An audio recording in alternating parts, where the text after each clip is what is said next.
Hi guys, it's Lawrence here from Corporate Warrior, the podcast. You might recognize that name because I interviewed Sean Baker 3 times and we talked about strength training and a carnivore diet and stuff like that.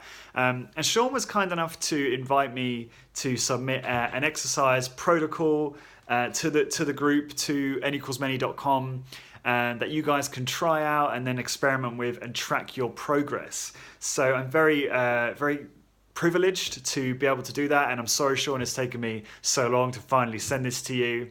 So what I've put together is a very simple high intensity training protocol. I've been doing high intensity training for years, and sorry, I slipped there. And I've got really good results, and it's improved so many. It improves so many markers of health, such as muscle mass and strength and cardiovascular conditioning and blood pressure and bone mineral density, and the list is vast. So it's very highly beneficial. And I've put together a very simple high intensity training protocol that you guys can follow and track to test your own results.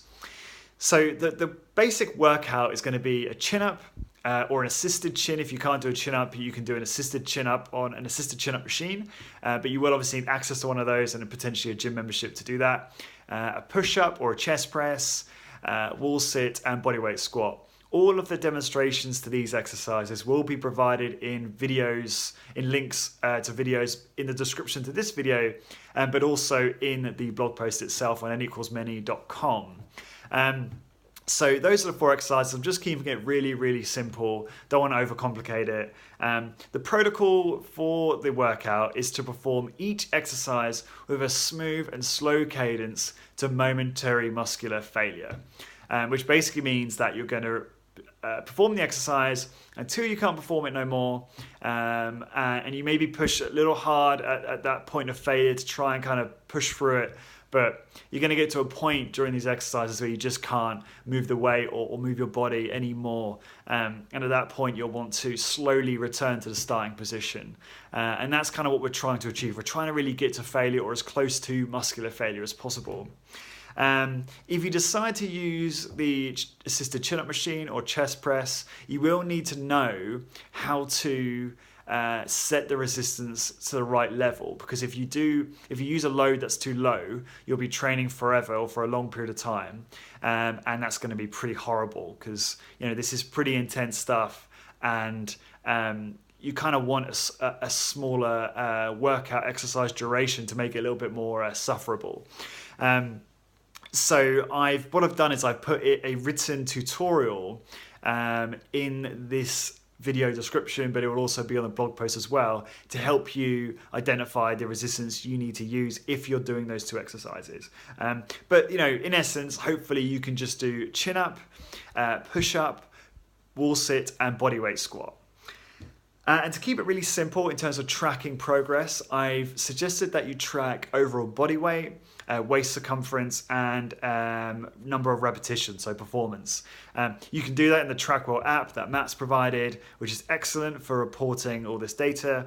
And he even gives tutorials on how you can track things like waist circumference accurately. You're going to perform this workout twice a week. I'd recommend having 3 days rest between workouts, or 2 to 3 days rest between workouts. So that'll be 8 workouts performed in a month. And that's pretty much it. I've been doing high intensity strength training for years. I love it. It's really productive. It's safe, and it's a really effective way to improve so many markers of health. I mean, this isn't the first resistance training protocol that's being talked about on nequalsmany.com, and so we all kind of acknowledge that it's very useful way to improve your health, especially alongside a healthy diet. The 2 together are incredibly powerful. So really, from my perspective, it's about trying to find a resistance training program that you can adhere to, because the reality is that only 7-8% of people, I believe, in the US are actually participating in resistance training, which is just insane. That may actually be an exercise in general. I'm not sure, which is even worse. So probably sure it's probably resistance training. But anyway, the numbers need to increase. Hopefully this was helpful. If you've got any questions, feel free to leave a message on the blog, in the comments, or on the YouTube video. I'm happy to help where I can. So good luck, and talk to you guys soon.